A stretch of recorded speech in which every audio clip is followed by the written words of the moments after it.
The Golden State Warriors are about to beat the Los Angeles Lakers in what's just been an awesome game. And they're going to improve to 19-2 whenever Jimmy Butler and Steph Curry play together. This team's good enough to win the NBA Finals. There's absolutely no doubt about it whatsoever.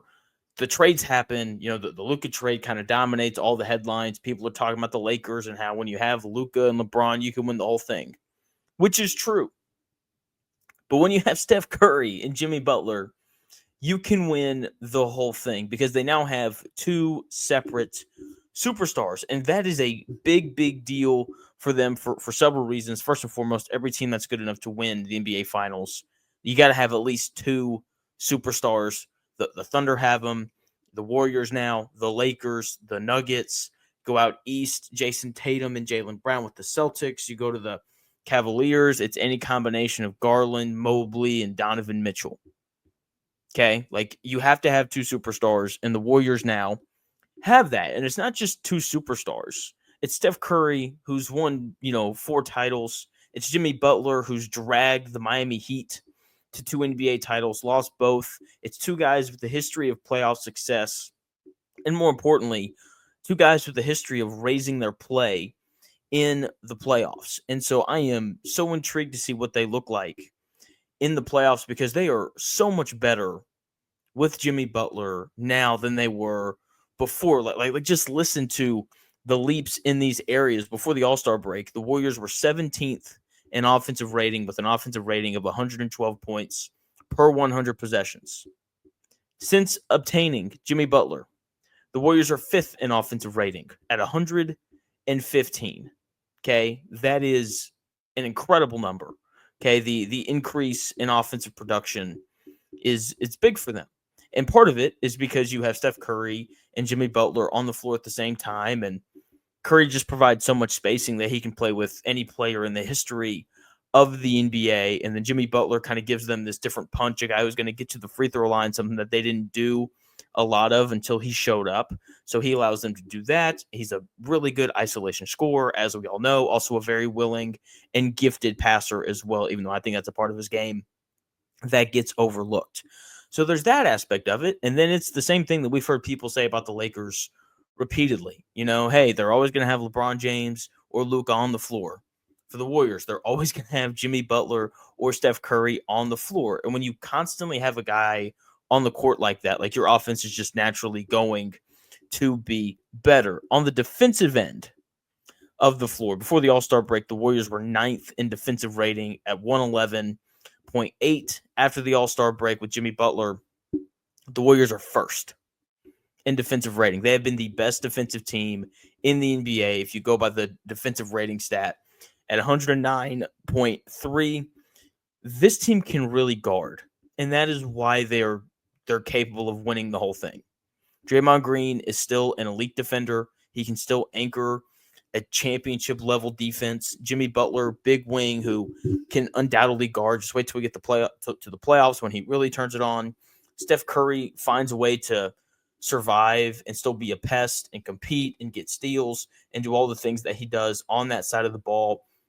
Pods is a good defender. Moses Moody has turned into a really nice 3-and-D player.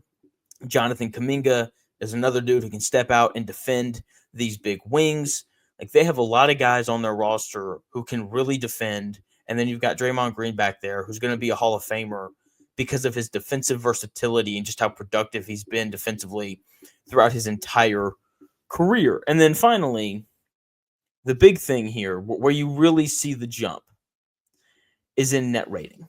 Before the All-Star break, the Warriors were very average. They were 15th in the NBA in net rating with a net rating of 0.3.